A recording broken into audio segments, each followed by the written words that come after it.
పశ్చిమాసియా రణక్షేత్రంలో గంట గంటకు మారుతున్న పరిణామాలు ఇప్పుడు ప్రపంచాన్ని ఉత్కంఠకు గురిచేస్తున్నాయి. ఒకవైపు అమెరికా ఇజ్రాయెల్ దాడులతో ఇరాన్ విలవిల్లాడుతుంటే, మరోవైపు అమెరికా అధ్యక్షుడు డొనాల్డ్ ట్రంప్ ఈ యుద్ధం చాలా త్వరగా ముగిసిపోతుందని ప్రకటించి అందరినీ ఆశ్చర్యపరిచారు. ఇరాన్ నౌకాదళం, వాయుసేన పూర్తిగా ధ్వంసం అయ్యాయని, వారి సైనిక శక్తి ఇప్పుడు కంప్లీట్గా శూన్యమైపోయిందని ట్రంప్ ధీమా వ్యక్తం చేస్తున్నారు. అయితే ఇదే సమయంలో టెహ్రాన్ మాత్రం ఇప్పుడే యుద్ధం మొదలైందంటూ పోస్ట్ చేయటం అందరినీ ఆశ్చర్యానికి గురి చేస్తుంది. 2026 పశ్చిమాసియాను వణికిస్తున్న ఈ ఇరాన్ ఇజ్రాయెల్ అమెరికా యుద్ధం ముగింపు దశకు చేరుకుందా అంటే అవునని అంటున్నారు అమెరికా అధ్యక్షుడు డొనాల్డ్ ట్రంప్.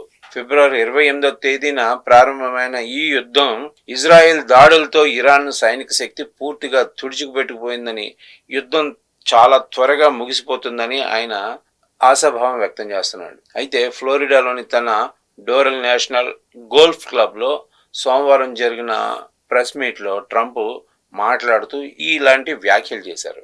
అయితే ఇరాన్ సైనిక సామర్థ్యంపై ట్రంప్ స్పందిస్తూ, వారి వద్ద ఇప్పుడు ఏమీ మిగలలేదు, నౌకాదళం లేదు, కమ్యూనికేషన్ వ్యవస్థ పూర్తిగా ధ్వంసమైపోయింది అని చెప్పారు.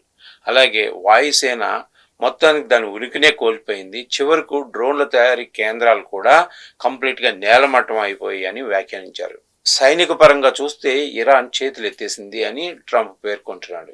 మొదట్లో ఈ యుద్ధం 4-5 వారాల పాటు కొనసాగుతుందని ట్రంప్ అంచనా వేసినప్పటికీ కూడా అంతకంటే చాలా ముందే మేము అనుకున్న లక్ష్యాలను చేరుకున్నాము, మేము అనుకున్న దానికన్నా చాలా తొందరగానే ఈ యుద్ధం ముగిసిపోతుంది అంటూ ఆయన నిన్న ప్రెస్ మీట్లో వ్యాఖ్యానించారు. ఈ ప్రకటన వెలువడిన వెంటనే అంతర్జాతీయ స్టాక్ మార్కెట్లు లాభాల్లోకి వెళ్ళగా చమురు ధరల్లో కొంత స్థిరత్వం కనిపించింది. ఈ యుద్ధం ముగిసిందని చెప్తూనే ఇరాన్ పాలకులకు ట్రంప్ కొన్ని హెచ్చరికలు అయితే జారీ చేశారు. ప్రపంచ ఆర్థిక వ్యవస్థకు కీలకమైన ఈ హార్మూజ్ జలసంధి ద్వారా చమురు సరఫరాను అడ్డుకోవాలని ఇరాన్ చూస్తే కనుక తీవ్రమైన ఊహించని స్థాయిలో దాడులు ఉంటాయని, తీవ్రమైన పరిణామాలు ఉంటాయని అదే టైంలో ట్రంప్ హెచ్చరిస్తున్నాడు ఇరాన్ని.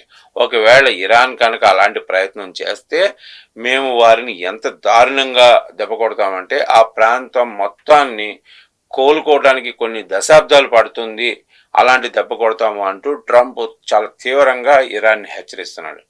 అలాగే ఇరాన్ విద్యుత్ గ్రిడ్ వంటి కీలకమైన లక్ష్యాలను కూడా తాము తదుపరి దాడుల కోసం సిద్ధంగా ఉంచామని ట్రంప్ ఒక హెచ్చరిక లాంటి వ్యాఖ్యలు చేశారు. Iran supreme leader Ali Khamenei మరణానంతరం ఆయన కుమారుడైన మొజాబా ఖమేనీ కొత్త నాయకుడిగా ఎంచుకోవటాన్ని ట్రంప్ తప్పుపడుతున్నాడు. ఇరాన్ ప్రజలే తమ నాయకుడిని ఎంచుకోవాలని, వెనిజులా తరహాలోనే ఇక్కడ కూడా అంటే ఇరాన్లో కూడా అంతర్గత మార్పు రావాలని, ఖమేనీ కొడుకుని ఎన్నుకోవడం కరెక్ట్ కాదని ఆయన అభిప్రాయపడుతున్నాడు.